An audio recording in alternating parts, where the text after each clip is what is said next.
Habari ndugu wa Tanzania, kwa jina naitwa Pius Mwikola, mkurugenzi na afisa mtendaji mkuu wa kampuni ya Mevit. Mevit ni kampuni inayojihusisha na uwekezaji kwenye miliki kuu, ikiwa na maana ya ardhi, nyumba na majengo mbalimbali Tanzania bara, Zanzibari na nje ya nchi. Uwekezaji kwenye miliki kuu una vipengele mbalimbali ambavyo leo hii tutavizungumzia na masoko yake. Uwekezaji kwenye miliki kuu ni aina ya uwekezaji ambao watu wanaofanya kwa kuwekeza pesa, muda na rasilimali mbalimbali kwenye kununua na kuuza miliki, yani ardhi, nyumba na majengo. Zifuatazo ni hatua za kufuata ili kuwekeza kwenye miliki kuu. Hatua ya kwanza ni kuandaa mpango. Kwa mtu ambaye anahitaji kuwekeza kwenye miliki kuu, lazima aandae mpango wa kuwekeza aidha kwa muda mfupi au muda mrefu.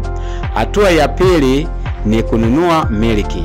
Hatua hii inahusisha kuweza kugundua aina gani ya miliki unataka uanze nayo kwa kuinunua. Kwa mfano, kununua ardhi tupu au kununua jengo husika. Hatua ya tatu ni kuanza ujenzi. Hatua hii inahusisha kuanza ujenzi aidha kuanzia hatua za awali au sehemu ambayo jengo husika liliishia, yani matengenezo. Hatua ya nne ni usimamizi wa jengo husika. Hatua hii inahusisha kusimamia kuanzia usimamizi wa ujenzi hadi usimamizi wa jengo husika, mfano nyumba au jengo ambalo linapangisha. Hatua ya tano ni uendelevu.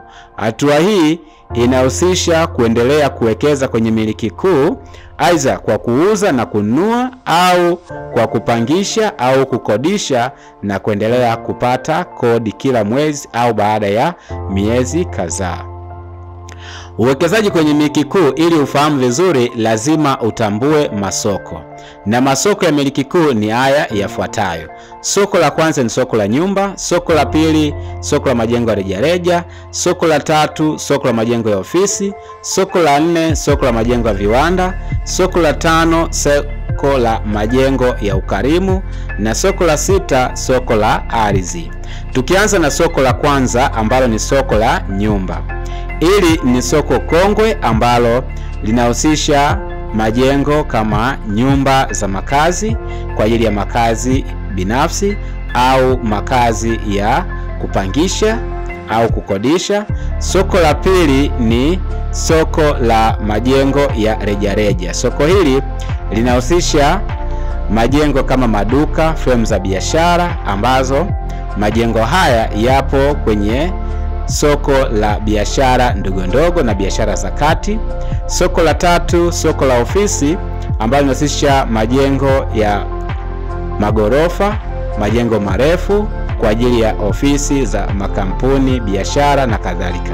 Soko la nne soko la majengo ya viwanda. Hili ni soko ambalo linahusisha majengo kwa ajili ya viwanda, kwa mfano majengo ya kuhifadhia, pia kutunza na kusambaza bidhaa, pia na mitambo.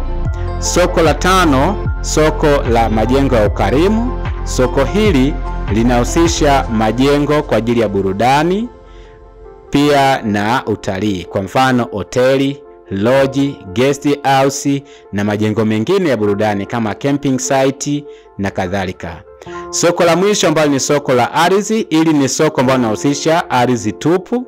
Soko hili pia linahusika na mashamba kwa ajili ya kilimo na ufugaji.